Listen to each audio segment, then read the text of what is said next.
Shalom, kami menyambut saudara sekalian dan juga bagi Anda yang baru pertama kali bergabung dalam ibadah online GBI Bethel. Kami berharap saudara sekalian dalam keadaan yang sehat dan dalam lindungan Tuhan. Bagi yang baru pertama kali bergabung dan juga bagi Anda yang rindu untuk didoakan dan dilayani, dapat mengirimkan komen pada kolom chat. Sebelum kita mengikuti ibadah ini, mari kita berdoa. Tuhan Yesus, terima kasih Tuhan, kami bersyukur atas setiap kebaikan-Mu. Sebentar kami akan memuji dan menyembah-Mu. Kiranya Kau bertata atas setiap pujian kami. Terima kasih Tuhan, hanya di dalam nama Tuhan Yesus. Amin. Selamat beribadah, Tuhan Yesus memberkati. Kita mau menyembah Tuhan. Haleluya.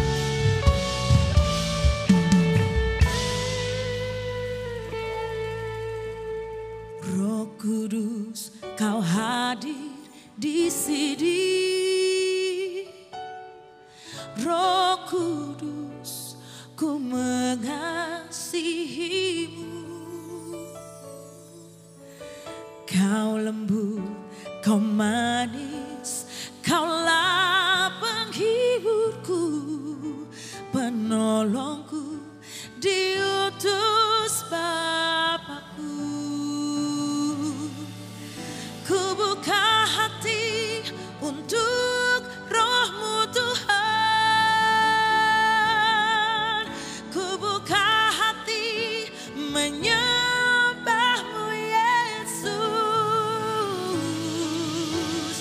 Jamahlah kami, penuhi kami dengan kuasa Allah Maha Tinggi. Mari sama-sama angkat suaramu, katakan, Roh Kudus, Kau hadir di sini.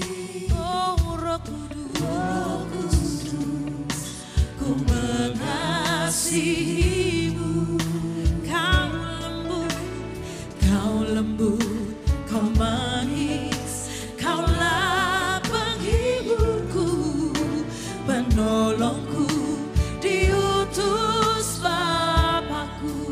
Oh Roh Kudus, Kau hadir di sini. Katakan Roh Kudus, amin.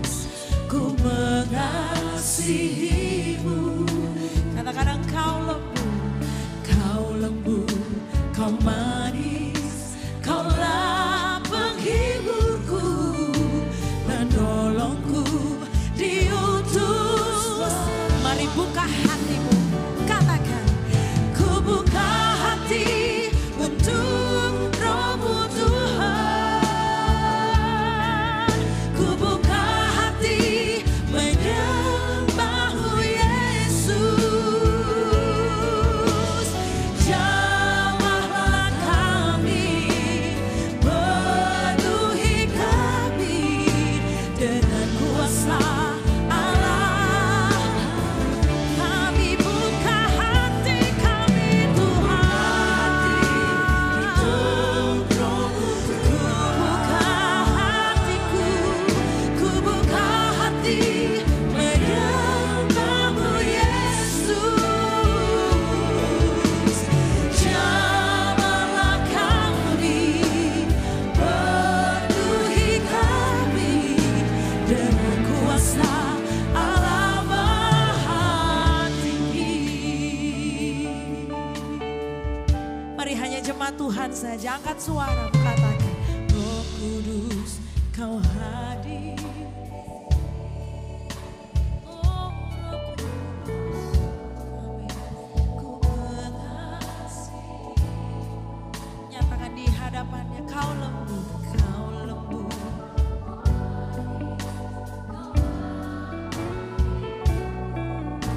penolongku, diutus Bapakku. Mari sekali lagi, katakan,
buka hatimu. Biarlah roh Tuhan yang menjamah kita semua. Mari jemaat Tuhan angkat suaramu katakan. Ku buka hati untuk. Ini hati kami Tuhan.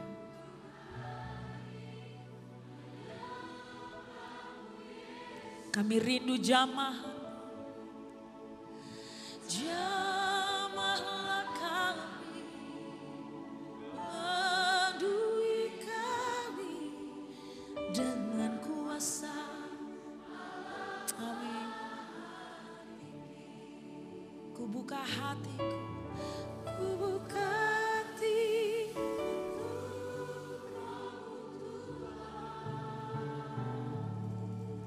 Ku buka hati. Amin. Jamahlah setiap hati kami Tuhan. Jamahlah kami. Penuhi kami dengan kuasa Allah Maha Tinggi. Kasih tepuk tangan yang terbaik buat Tuhan kita. Mari buka hatimu untuk Tuhan, katakan. Ku buka hati untuk-Mu Tuhan. Ku buka hati kepadamu Yesus. Jamahlah kami, penuhi kami dengan kuasa. Mari sekali lagi katakan, ku buka hatiku. Kami buka hati kami.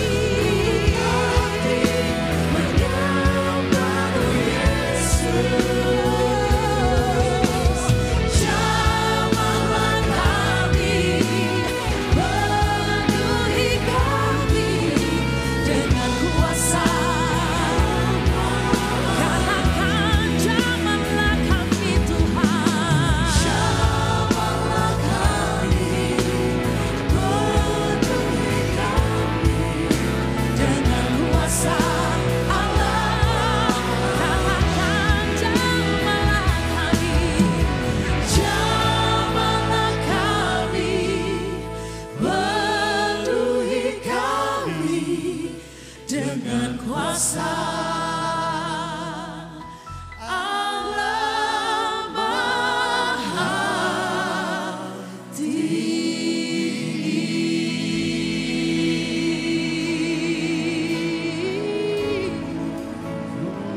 Sembah Dia, sembah Dia, sembah Tuhan, nyatakan syukurmu. Katakan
kasih jemaat Tuhan. Sore hari ini angkat tanganmu tinggi-tinggi.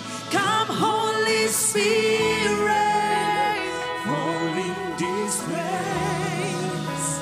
I need more and more of you. Fill me again with the power of your Spirit. Lord, I'm crying. Lord, I'm crying. Yang percaya lebih lagi nyatakan. Come Holy Spirit, come Holy Spirit, fall in this place. I need you more. I need more and more of you. Fill me again with the power of your Spirit. Lord, I'm crying. Lord, I'm crying now for more. Come Holy Spirit, fall in this place. I need more and more. Fill me again with the power of your Spirit. Lord, I'm crying out. Satu hati jemaat Tuhan yang katakan, come Holy Spirit. Come on, say, fall in this place. I need you more. I need more and more of you. Fill me again with the power of your Spirit. Lord, I'm crying. Sekali lagi jemaat Bethel yang diberkati Tuhan yang percaya. Lebih lagi katakan, come on. Come Holy Spirit.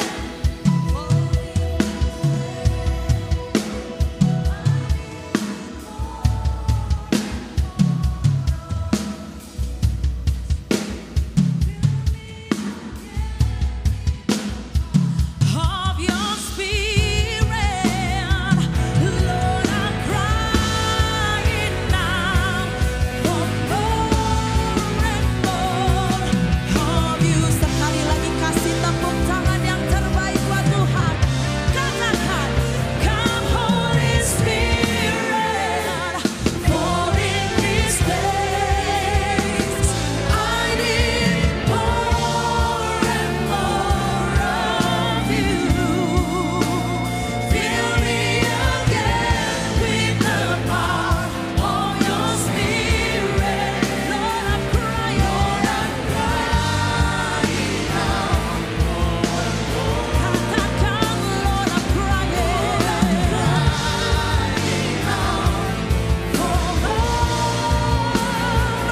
Lord, I'm crying out for more and more of you.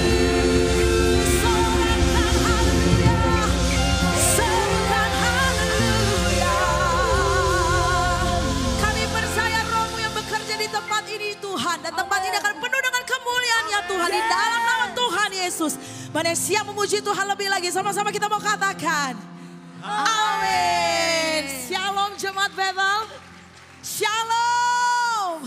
Siap bersuka cita untuk meninggikan Raja. Raja kita yang mulia, Raja di atas segala raja. Haleluya.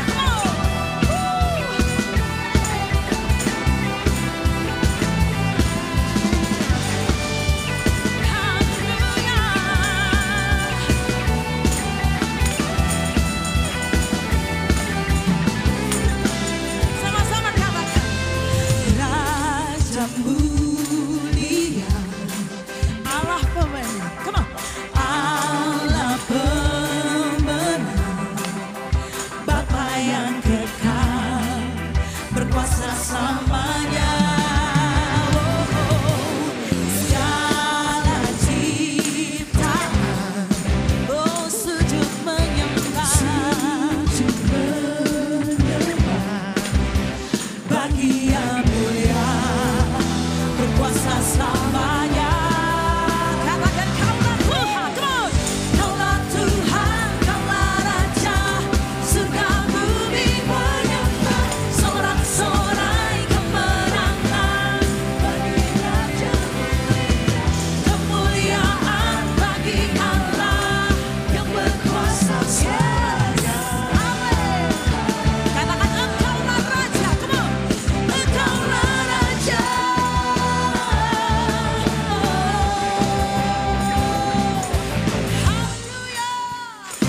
hari ini adalah hari pencurahan Roh Kudus. Kita percaya tempat ini akan ada gerakan Roh Allah. Yang percaya suarakan haleluya. Haleluya.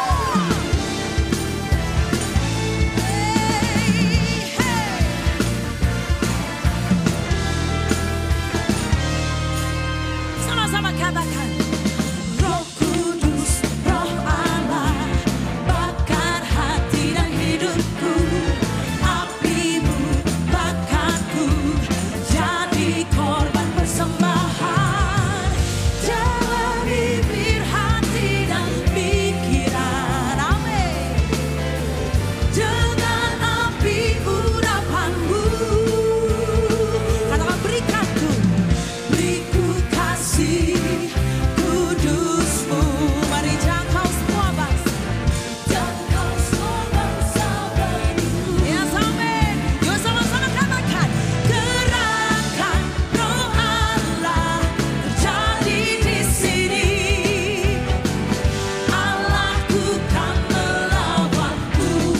Banyak katakan di timur, di barat, dari utara selatan. Lawatan Allah sekarang. Lebih lagi gerakan, come on. Gerakan Roh Allah terjadi di sini. Yes, amin. Allahku kan melawanku. Umatnya di timur, di barat, dari utara selatan. Lawatan Allah sekarang. Haleluya. Yuk lebih lagi katakan, Roh Kudus, Roh Allah, bakar hati dan hidupku. Apimu bakarku, jadi korban persembahan. Katakan jamaah, jamaah bibir hati dan pikiran. Dengan api urapanmu, beriku kasih kudusmu. Jangkau semua bangsa. Yuk cepat Betel sampai kita lambaikan tangan kita. Come on. Gerakan Roh Allah. Yuk semua. Jadi di sini. Yes, amin. Allahku kan melawanku. Umatnya katakan di timur, di barat, dari utara selatan. Lawatan Allah sekarang. Oh, gerakan Roh Allah terjadi di sini. Allahku kan melawanku. Umatnya di timur, di barat, dari utara selatan. Lawatan Allah sekarang. Terima kasih Tuhan atas hadirat-Mu. Kami semua dikuatkan. Kami bersyukur mempunyai Tuhan Yesus yang baik. Sebentar kami akan mendengarkan sebagian dari firman-Mu. Kiranya Kau akan memberkati hamba-Mu. Kami siap menerima lawatan-Mu hanya di dalam nama Tuhan Yesus. Amin. Shalom jemaat Tuhan, kita mengucap syukur kalau hari ini kita dapat kembali beribadah, kita dapat kembali dikuatkan melalui pujian penyembahan, dan kita percaya lawatan Tuhan dapat hadir dimanapun meskipun kita tidak bertemu secara onsite. Tetap buka hati kita untuk kita menerima firman Tuhan, dan saya percaya firman Tuhan ini akan mengubahkan setiap kehidupan kita.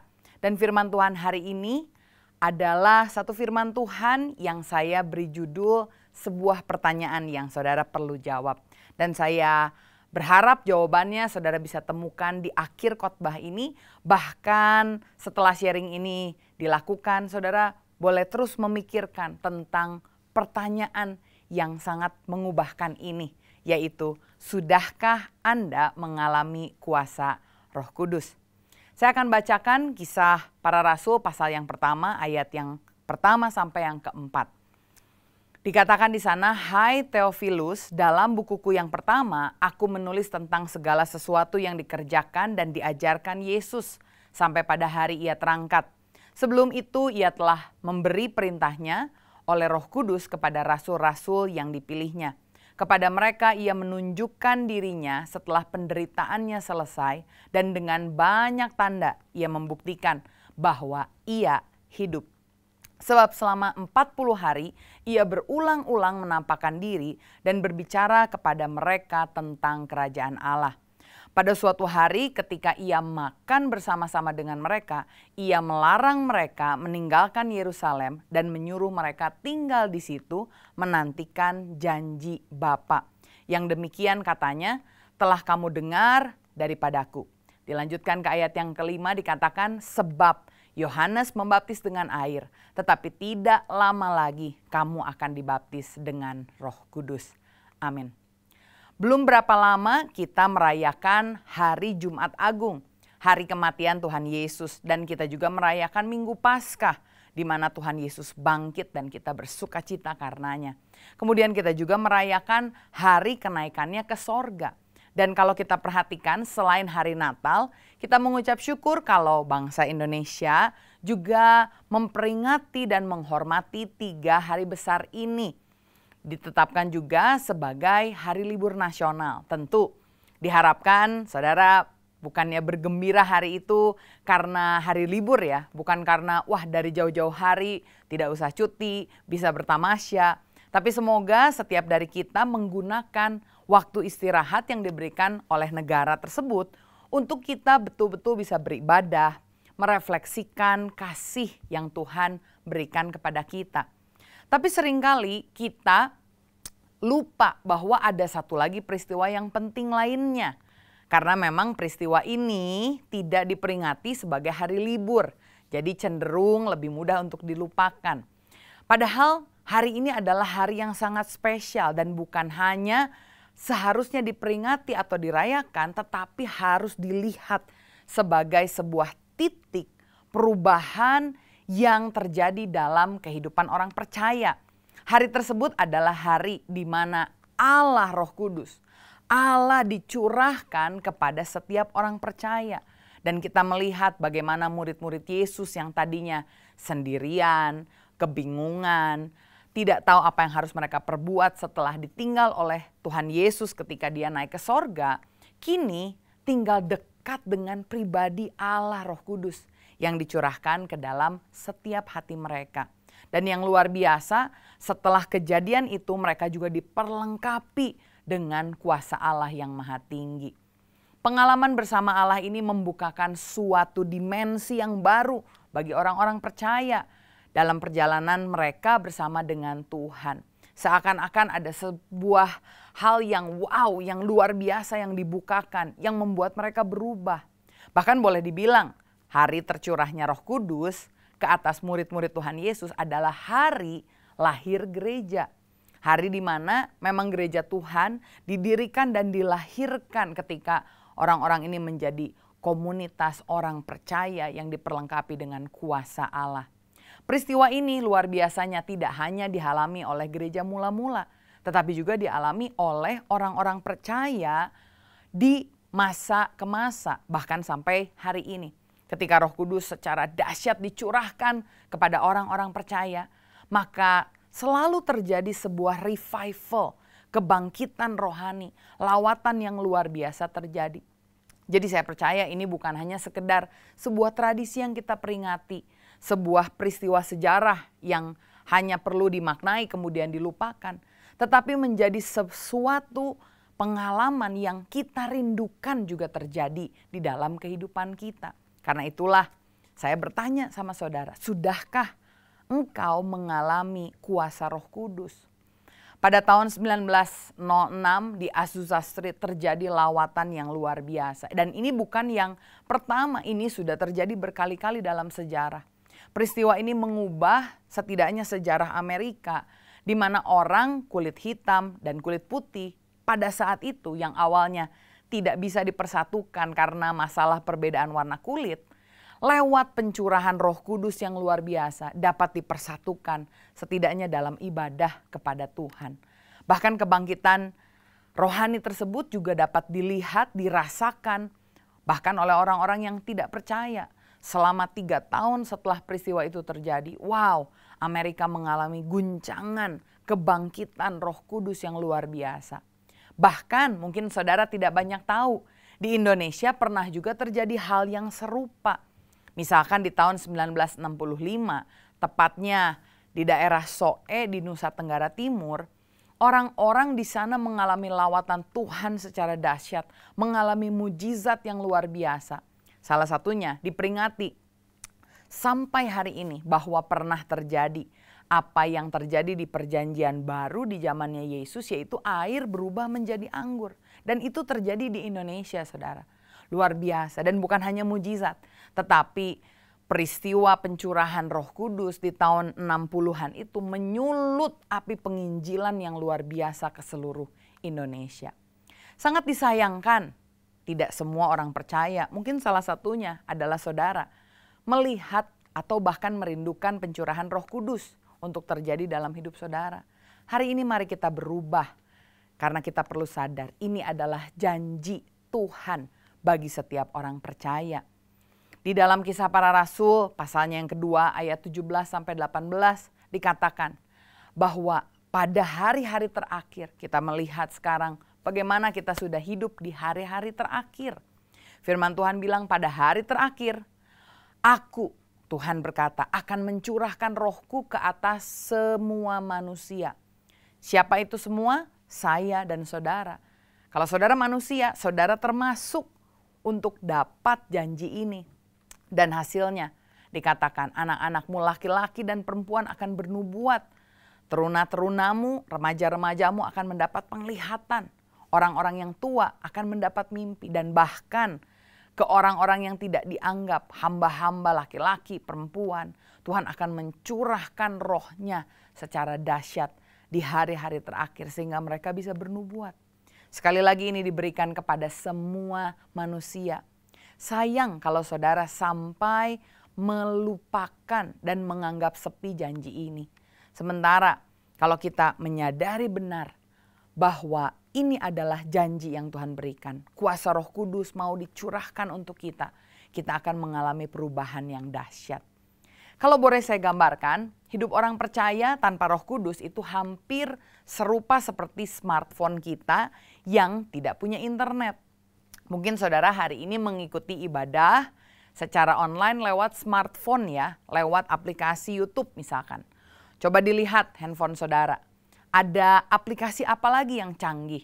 Mungkin ada fitur instant messaging seperti WhatsApp, fitur sosial media seperti Facebook, seperti Instagram, atau bahkan ada fitur-fitur pencarian berita seperti Google, atau mungkin aplikasi untuk berinvestasi. Ada banyak hal yang bisa dikerjakan oleh smartphone.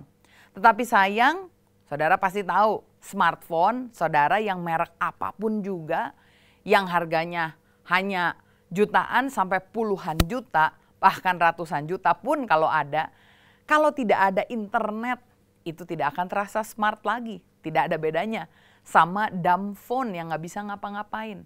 Tanpa internet kita cuma bisa telepon dan itu pun harus pakai pulsa atau SMS. Dan kita sadar bahwa koneksi internetlah yang memampukan sebuah smartphone menjadi smartphone. Koneksi internetlah yang mengaktifkan seluruh fitur, kecanggihan, kuasa, kemampuan dari handphone itu secara maksimal. Karena itu kita juga tahu kalau kita pergi kemanapun, selalu yang kita cari itu adalah koneksi internet. Wi-Fi-nya. Bahkan sekarang beberapa orang kalau ke restoran biasa kalau duduk dulu selalu tanya ada menu apa. Tapi hari ini orang duduk ke restoran langsung tanya, Pak maaf password Wi-Fi-nya apa. Oh ya ngomong-ngomong soal Wi-Fi, kalau lagi jalan-jalan ke luar negeri orang selalu coba cari tempat-tempat yang ada Wi-Fi-nya ya. Tapi orang Indonesia beda, dia nggak cari Wi-Fi. Kenapa? Karena orang Indonesia carinya Wi-Fi gratis ya.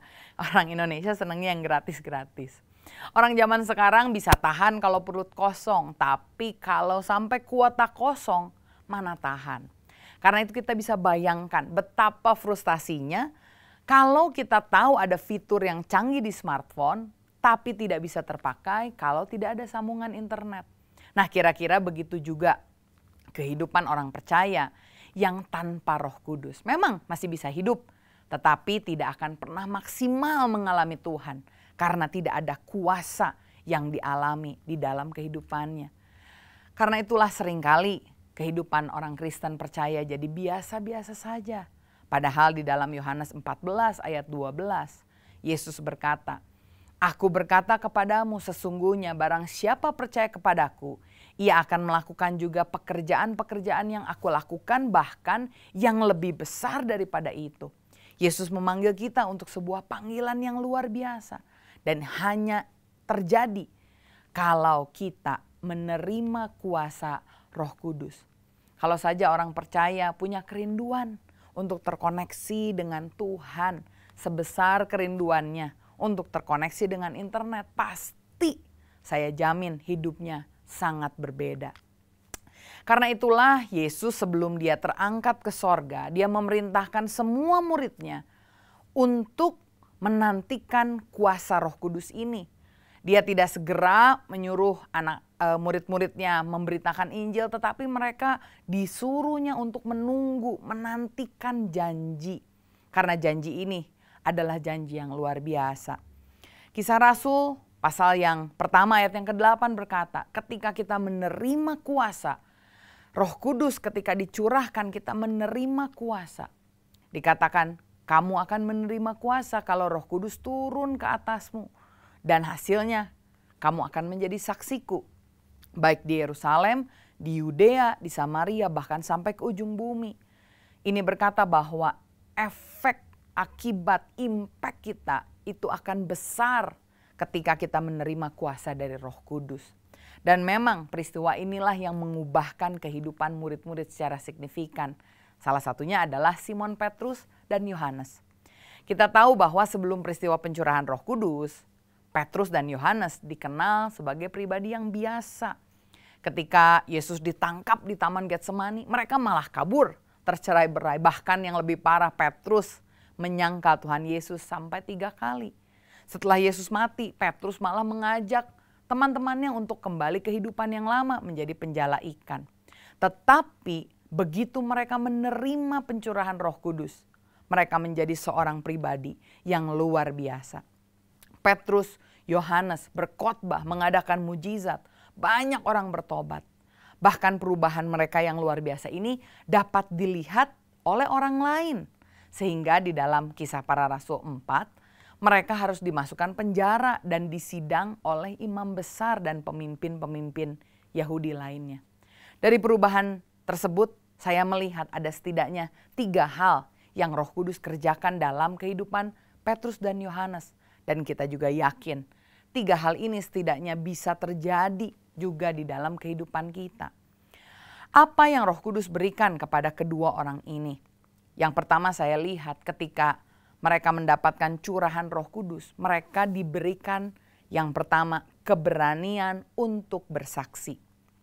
Kisah Para Rasul 4 ayat 7-8 dikatakan, Petrus dan Yohanes dihadapkan ke sidang itu dan mulai diperiksa dengan pertanyaan ini. Dengan kuasa manakah atau dalam nama siapakah kamu bertindak demikian itu? Maka jawab Petrus, penuh dengan Roh Kudus. Setelah menerima Roh Kudus, Petrus yang tadinya pengecut jadi pemberani. Ia berani menjawab bahkan mengatakan kebenaran di hadapan sidang. Berbeda sekali dengan Petrus yang ada diceritakan di Matius 26. Dia sama sekali nggak berani menjawab, nggak berani untuk berdiri untuk kebenaran. Meskipun hanya di hadapan beberapa orang saja yang notabene bukan orang terkemuka. Kalau saudara ingat ada sebuah reality show judulnya The X Factor. Reality show ini dulu memberikan tantangan kepada peserta untuk melakukan sesuatu hal yang tidak biasa, yang menakutkan. Saya pernah lihat mereka ditantang untuk tidur dengan kalajengking, lompat dari tempat yang sangat tinggi, makan cabai terpedas di dunia. Bahkan ada beberapa yang diminta untuk mencukur gundul rambutnya termasuk perempuan. Dan setiap tahun selalu ada pemenangnya. Walaupun sulit tantangannya tapi selalu ada yang menang. Dan hostnya selalu ngomong, wah kamu ini punya the X Factor. Sesuatu yang membuat mereka berani melakukan tantangan karena ada hadiah yang luar biasa. Dan seringkali orang melakukan Hal-hal tersebut bukan sebetulnya karena berani, tapi karena ada faktor X, yaitu kepepet butuh uang. Tapi tentu tidak begitu dengan Roh Kudus ya. Bukan karena kita kepepet atau karena kita membutuhkan sesuatu. Tetapi ketika Roh Kudus ada dalam diri kita, kita punya the X factor yang mungkin dulu kita tidak punya. Artinya kita menjadi berani untuk membela iman kita. Hari ini saudara, apakah kita masih suka takut untuk mengatakan kebenaran ketika diperhadapkan terutama dalam situasi yang sulit? Mungkin saudara selama ini bekerja tapi teman saudara tidak ada yang tahu agama saudara apa. Atau saudara punya sosial media tapi saudara cenderung menutupi kesaksian-kesaksian yang saudara beri. Karena saudara takut nanti dikecam, dipandang buruk, dilihat jelek oleh teman. Atau bahkan kita juga tidak berani berdiri untuk sesuatu yang benar. Kita tidak terbuka tentang siapa diri kita, yaitu adalah anak Allah. Apakah kita tidak punya keberanian untuk mengungkapkan yang benar? Kalau kita masih takut, mari saudara alami kuasa Roh Kudus. Minta Roh Kudus, faktor X itu. Tuhan sendiri yang dicurahkan dalam hati kita untuk datang dan melawat kita dan memberikan kita keberanian. Saya percaya ketika Roh Kudus turun atas kita, kita diberanikan oleh Tuhan. Sama seperti Petrus dan Yohanes menjadi berani untuk bersaksi. Tapi yang kedua bukan hanya keberanian, Roh Kudus juga memberikan kebijaksanaan untuk membela iman. Kisah Para Rasul 4 ayat 8 sampai 13 dikatakan bahwa dengan penuh Roh Kudus, Petrus menjawab pertanyaan di depan sidang dengan luar biasa.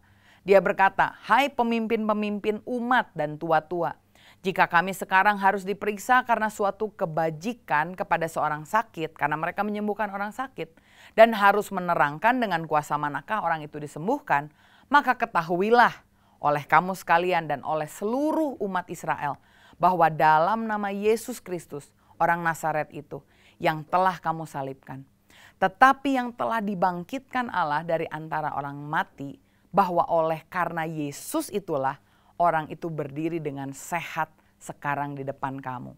Wow, luar biasa. Bukan hanya berani, tapi dengan bijaksana Petrus menyampaikan firman Tuhan. Di ayat 11 dia melanjutkan, Yesus adalah batu yang dibuang oleh tukang-tukang bangunan, yaitu kamu sendiri. Namun ia telah menjadi batu penjuru, dan keselamatan tidak ada di dalam siapapun juga selain di dalam Dia. Sebab di bawah kolong langit ini tidak ada nama lain yang diberikan kepada manusia yang olehnya kita dapat diselamatkan. Ini reaksi dari orang-orang yang mendengar Petrus. Ayat 13, ketika sidang itu melihat keberanian Petrus dan Yohanes dan mengetahui bahwa keduanya ini orang yang biasa dan yang tidak terpelajar, heranlah mereka. Dan mereka mengenal keduanya sebagai pengikut Yesus. Wow, setelah menerima Roh Kudus, Petrus dan Yohanes menerima kebijaksanaan yang luar biasa. Meskipun mereka bukan dari golongan yang terpelajar, tetapi ketika mereka diperhadapkan dengan sidang yang dalam tanda kutip menguji iman mereka, mempertanyakan hal-hal yang teologis, mereka bisa memberikan jawaban yang tepat. Dan ini sesuai dengan janji Tuhan yang diberikan di dalam Lukas 12 ayat yang ke-11 sampai 12. Dikatakan, apabila orang menghadapkan kamu ke depan majelis-majelis atau kepada pemerintah-pemerintah dan penguasa-penguasa, janganlah kamu khawatir bagaimana dan apa yang harus kamu katakan untuk membela dirimu. Sebab pada saat itu juga Roh Kudus akan mengajar kamu apa yang harus kamu katakan. Ada seorang anak muda yang baru bertobat ditantang oleh temannya yang ateis untuk membuktikan. Mana katanya ada Tuhan, saya nggak bisa lihat Tuhan. Tiba-tiba orang ini bilang, kamu punya otak nggak? Dan si orang yang baru bertobat ini kaget sekali karena pertanyaannya ini terkesan menyinggung. Tapi sudah terlanjur dikatakan ya, dan temannya bilang, wah tentu dong, saya punya otak. Lalu dia bilang, kamu pernah lihat nggak otak kamu? Lalu temannya bilang, oh kalau lihat otak ya saya nggak pernah. Tapi kan saya tahu saya punya otak. Lalu temannya tanya, buktinya apa? Kan saya bisa berpikir, saya bisa ngobrol, saya bisa melakukan pekerjaan. Ya berarti itu bukti dong bahwa saya punya otak.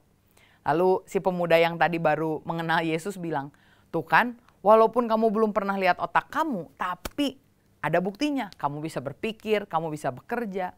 Dan sama walaupun kita nggak pernah melihat Tuhan, tapi ada alam semesta yang indah yang Tuhan ciptakan. Wow, dia juga terkaget-kaget dengan jawaban yang dia berikan.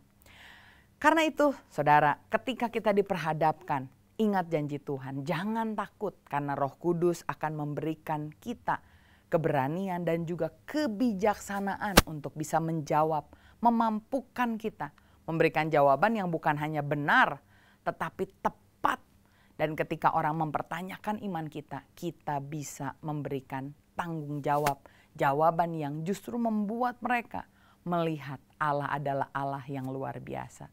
Kalau pada zaman itu orang-orang heran melihat Petrus dan Yohanes, saya percaya mungkin beberapa di antara kita dianggap menjadi orang-orang buangan, tidak terpelajar. Tapi ketika engkau mengalami Roh Kudus, orang-orang di sekitarmu akan terkaget-kaget. Kok bisa ya orang ini berbeda? Karena apa? Karena ada Roh Kudus yang dialami dan tinggal di dalam diri kita. Yang pertama keberanian, yang kedua kebijaksanaan, dan yang ketiga Roh Kudus juga memberikan kuasa untuk melakukan mujizat. Kisah Para Rasul 4 ayat 14 dikatakan, tetapi karena mereka melihat orang yang disembuhkan itu berdiri di samping kedua rasul itu, mereka tidak dapat mengatakan apa-apa untuk membantahnya. Setelah menerima Roh Kudus, kesaksian Petrus dan Yohanes menjadi penuh kuasa. Mungkin orang-orang yang menentang mereka dengan mudah mematahkan pernyataan-pernyataan dari Petrus dan Yohanes. Tetapi ini yang mereka tidak bisa patahkan, yaitu kesaksian orang yang hidupnya diubahkan oleh Tuhan. Hal ini sesuai sekali dengan perintah Tuhan yang Yesus sampaikan. Markus 16 ayat 15 sampai 17. Pergilah ke seluruh dunia, beritakanlah Injil kepada segala makhluk. Siapa yang percaya dan dibaptis akan diselamatkan, tetapi siapa yang tidak percaya akan dihukum. Dan tanda-tanda ini, ingat, menyertai orang-orang yang percaya. Siapa? Saudara, orang percaya yang percaya pada Tuhan Yesus Kristus sebagai Tuhan dan Juru Selamat. Ini janji buat saudara. Dikatakan, mereka akan mengusir setan demi namaku. Mereka akan berbicara dalam bahasa-bahasa yang baru bagi mereka. Mereka akan memegang ular dan sekalipun mereka minum racun maut, mereka tidak akan mendapat celaka. Mereka akan meletakkan tangannya atas orang sakit dan orang itu akan sembuh. Inilah yang terjadi dalam pelayanannya Petrus dan Yohanes. Dan sebagai orang yang percaya kepada Tuhan Yesus, kita juga tahu bahwa sampai hari ini mujizat masih terjadi.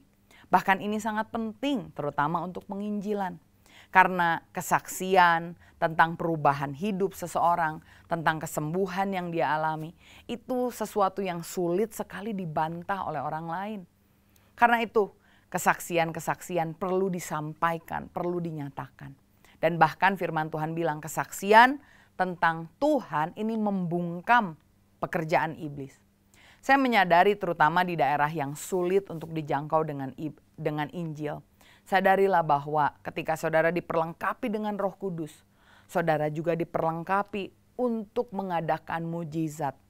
Bukan untuk saudara menjadi sakti, tetapi saudara diperlengkapi menjadi saksi. Karena itu jangan segan untuk mengobarkannya. Kalau ada di antara saudara yang selama ini melayani di daerah yang sulit, saya mau dorong saudara untuk belajar berani mendoakan orang, belajar berani untuk bergerak dan percaya kuasa Allah masih terjadi sampai hari ini. Memang kita suka bilang kadang ada yang didoakan tetapi tidak sembuh. Tetapi mari kita tetap tidak patah semangat. Memang itu adalah satu misteri ilahi, kedaulatan Tuhan yang kadang kita tidak bisa jelaskan. Tetapi ini yang menjadi perintah bagi kita, yaitu kita memberitakan Injil dan menyembuhkan orang-orang yang sakit. Kita diberikan tugas untuk berdoa, meletakkan tangan kita. Itu urusan kita. Sembuh atau tidak sembuh itu urusan Tuhan. Tapi saya percaya ketika kita meminta dengan iman, mendeklarasikan firman Tuhan, dan kita berikan semuanya untuk kemuliaan Tuhan. untuk penginjilan, maka tidak ada yang mustahil yang Tuhan dapat kerjakan. Jika kuasa Roh Kudus memampukan Petrus dan Yohanes untuk mengadakan mujizat, kita orang yang percaya, yang memiliki Tuhan yang sama, yang masih sama dulu, sekarang, bahkan sampai selama-lamanya, kita juga mampu melakukan pekerjaan yang sama.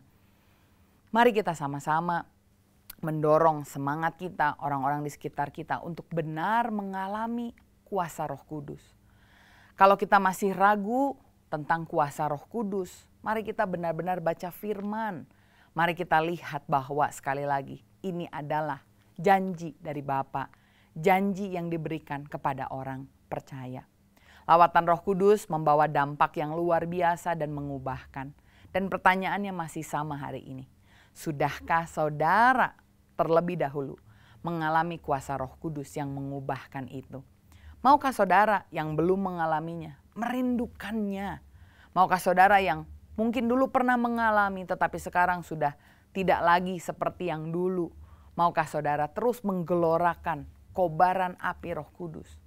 Bukan hanya Roh Kudus mengubahkan kita, tapi percaya ketika kita diubahkan, sekeliling kita juga diubahkan. Jangan sampai selama-lamanya kita hidup sama seperti smartphone yang tanpa koneksi internet jadi dumb phone. Tidak bisa maksimal, tapi pastikan kita sudah menerima Roh Kudus, curahan Roh Kudus, lawatan Roh Kudus, sehingga hidup kita diubahkan. Terakhir dengan singkat, bagaimana caranya agar kita bisa mengalami kuasa Roh Kudus? Saya berdoa agar setiap dari kita mengalami ini. Simple. Lukas 11 ayat 9 sampai 13 dikatakan, oleh karena itu aku berkata kepadamu, mintalah maka akan diberikan kepadamu. Carilah maka kamu akan mendapatkan. Ketoklah maka pintu akan dibukakan bagimu. Karena setiap orang yang meminta menerima, dan setiap orang yang mencari mendapatkan, dan setiap orang yang mengetok baginya pintu dibukakan. Bapa manakah di antara kamu jika anaknya meminta ikan daripadanya akan memberikan ular kepada anak itu sebagai ganti ikan? Atau jika ia minta telur akan memberikannya kepadanya kalajengking? Jadi jika kamu yang jahat tahu memberi pemberian yang baik kepada anak-anakmu, apalagi Bapamu yang di sorga, ia akan memberikan Roh Kudus kepada mereka yang meminta kepadanya. Karena itu yang perlu kita lakukan hanya minta, cari, ketok. Dan inilah kerinduan Bapa, yaitu untuk mencurahkan rohnya ke atas setiap orang percaya. Dan menjelang hari peringatan Pentakosta ini, mari saudara lebih mencari, lebih mengetuk, lebih meminta, perbanyak doa, pujian penyembahan, perenungan firman, berhenti untuk berbuat dosa, dan rindukan perjumpaan dengan Tuhan. Dan imani bahwa Allah yang rindu untuk menggenapi janjinya, memberikan Roh Kudusnya, akan memberikan Roh Kudusnya kepada saudara, sehingga saudara mengalami lawatan Tuhan. Saya berdoa kiranya setiap dari kita mengalami perjumpaan pribadi tersebut, mengalami curahan Roh Kudus yang mengubahkan setiap dari kita. Amin. Mari kita sama-sama tundukkan kepala, kita berdoa.